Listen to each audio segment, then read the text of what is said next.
Hoje, no dia de enfrentamento à discriminação contra pessoas LGBTQIA+, vamos entrevistar o Leopoldo Rummel, o Léo Rummel, que é gerente de diversidade e gênero da Sejusc. Tudo bom, Léo? Muito obrigada. Boa tarde, Sky. Boa tarde. Muito obrigada por nos atender, viu? Eu que agradeço pelo convite. Pois é, a gente está falando, Léo, de um tema muito em pauta, sempre, não é? Que é a questão sempre, do respeito. É o respeito pelas diferenças. E mais do que nunca, eu fico até, assim, enfim, eu achei que 1990 já é tarde para retirar esse preconceito, deixar de considerar a homossexualidade doença, né? Como uma doença. Acho isso um pouco absurdo, porque nós somos temos tido tantos esclarecimentos a respeito desse assunto e ainda hoje esse preconceito é muito forte, né? Nós temos alguns dados, né? Na verdade, o preconceito ele começa dentro da própria família, né, Sky? Eu gosto de trabalhar com assuntos que agregam no meu dia a dia no que tem acontecido, né? Devido às denúncias que nós temos recebido, são pessoas menores, LGBTs menores, que geralmente ligam pra gente, ou então procuram o Disque 100, né? E o preconceito começa exatamente dentro de casa. Eu vou num exemplo bem próximo aqui. Nós estamos em maio, em abril, recebi uma denúncia de um jovem de 17 anos que foi ameaçado, foi espancado pelo pai e pela mãe, né?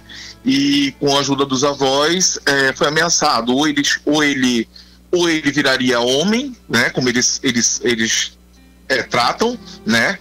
Ou iria para fora de casa. E aí ele procurou nossa ajuda. Infelizmente, nós não temos como dizer assim, ó, você vai sair de casa, nós vamos lhe dar todo o suporte, assim, assim, assim. Ele queria saber o quê? Se ele tinha direito a uma pensão. Sim, tem direito à pensão dos pais, por ser de menor.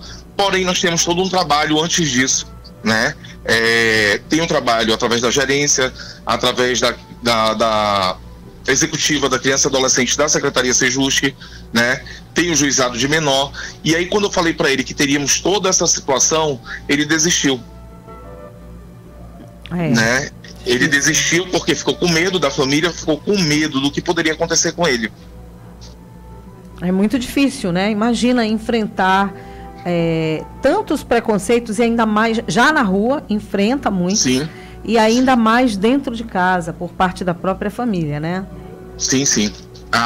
Hoje eu acho assim, o preconceito ele começa dentro de casa, de fato, não tem pra onde correr, né? Poucos são aqueles que tem uma família com uma mente mais aberta e que tratam isso realmente como uma opção e não como uma doença, né? Apesar de 1990 nós termos saído do CID, né? Mas infelizmente na cabeça de algumas pessoas ainda agrega aquela situação da cura gay. Isso não existe, não é uma doença. Seja pela religião, ou exatamente, seja por qualquer outro tipo de abordagem que se faça.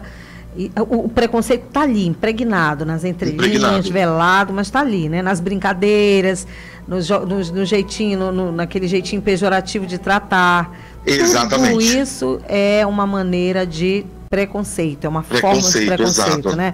E olha, diminuir, né? Não é? Manaus foi a terceira capital do país com maior índice de mortes violentas contra a população LGBTQIA+. Isso são dados de 2021 e essa informação é do dossiê de mortes e violências contra o LGBTQIA+, no Brasil, que foi divulgado agora, quarta-feira passada, né? Uhum. Esse documento apontou que o país acumulou 316 vítimas no ano passado, o que representou um crescimento de 33%. Olha só, e teve mais, o que é pior ainda, viu, Léo? 26 suicídios e 5 mortes por outras causas. Olha a que ponto chega essa questão do preconceito e de nós não entendermos, não é? Olha só, 26 pessoas se suicidaram aqui no Amazonas. As pessoas costumam dizer que é frescura, né?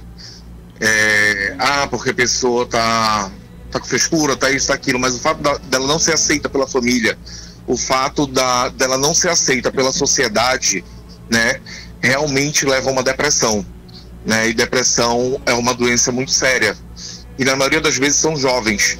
São jovens, são adolescentes, né, que mal começaram a vida e devido a essa rejeição, principalmente por parte da família, que às vezes a gente encontra o acalento e o apoio na casa de um amigo, na casa de uma amiga, na casa de um desconhecido, mas muito difícil encontrar dentro da família, porque o que a família quer?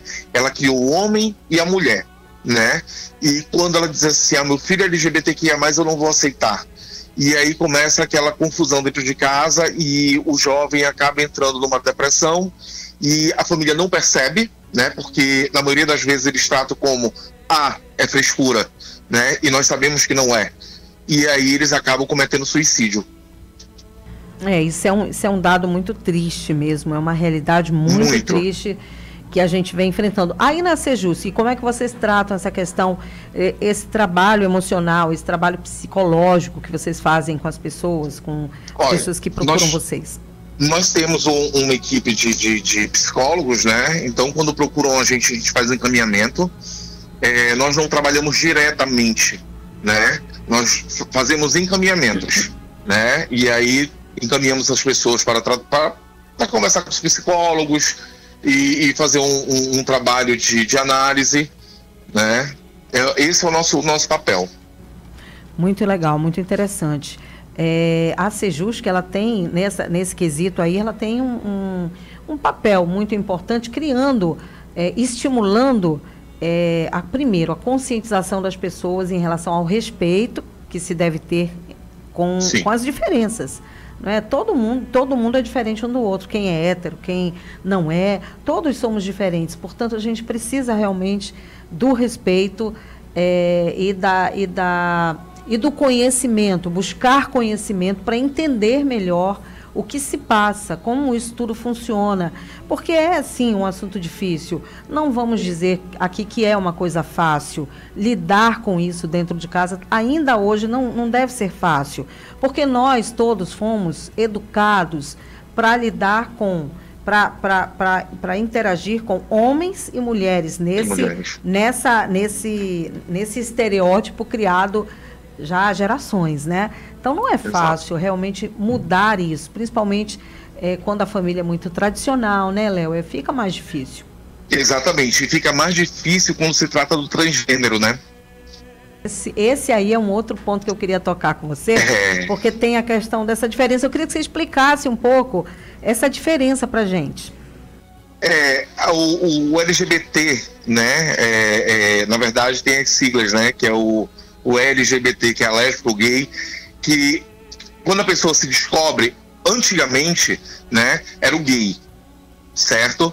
E a família já não aceitava. Hoje, nós já temos casos de crianças com 6, 7 anos que já não se aceitam. Eu, por exemplo, tenho uma situação próxima à minha casa, né, ele tem 7 anos e ele não se aceita menino. É uma coisa que a própria pessoa, quando já começa a se entender como pessoa, como ser humano, ela mesma já começa a entender que tem alguma coisa ali errada, que ela não se sente confortável com aquelas roupas que ela veste, com aquele tratamento dentro de casa, aquela coisa às vezes muito machista, muito, né? Exatamente. E aí a criança fica naquela situação de medo também, de demonstrar um pouco isso. E você vê que é uma coisa que brota naturalmente, né? Você vê no comportamento da criança. E ele já chegou com os pais, né? Ele com 7 anos já chegou com os pais e falou: eu não sou menino, eu sou menina. Então é um trabalho de realmente os pais procurarem um tratamento psicológico, né, para aceitar a situação, porque é uma situação que não tem para onde você correr. Você tem que ter forças, né, e aceitar a situação, porque a situação está sendo colocada ali na tua frente. Ele já tem a situação dele. Ele não é menino, ele é menina. Então ele tem que ser tratado como menina, né? E os pais precisam trabalhar isso. Eu vou te dizer, Léo, o seguinte, que assim, falando, parece ser uma coisa muito simples. Não é simples. Não é simples. Porque a gente começa a pensar o seguinte: mas como isso aconteceu? É uma coisa que está no DNA? Isso qual é a explicação fisiológica, vamos dizer assim, que existe para isso. Esse é o entendimento que muitos de nós ainda não temos. A gente ainda não sabe, não é, definir como é que apareceu isso. Nem a ciência tem essa definição. Pois é. Então, essa definição fisiológica, ela ainda, os estudiosos dos casos ainda estão em busca disso. Agora, Exato. Você imagina para aquelas famílias mais tradicionais, que foram criadas com uma cultura muito diferente da nossa, vamos dizer assim, né? Porque a gente hoje já consegue entender. Bom, tem a diferença. A gente ainda não sabe como, mas tem essa diferença, então vamos entender. Vamos entender o que acontece com essa criança, o que acontece com esse jovem, que ele realmente não se adequa naquelas posições de homem ou de mulher, não é? Então a gente primeiro tem que entender. Agora, as explicações, elas vão surgindo com o passar do tempo, né, Léo? Sim, as explicações vão surgindo. E tem a situação também, Sky, que é um outro gênero, né? O menino não se sente menino, ele se sente menina. Porém, ele é atraído por menina, entendeu? O corpo dele de homem, certo? E ele se sente uma menina. Mas a atração dele é por menina e não por menino. Pois é, olha aí. Aí complica mais ainda o meio de campo, porque aí a gente fica meio... Não entende direito. Eu vi um caso de um rapaz, quer dizer, que virou uma moça, né? Que era um rapaz, certo.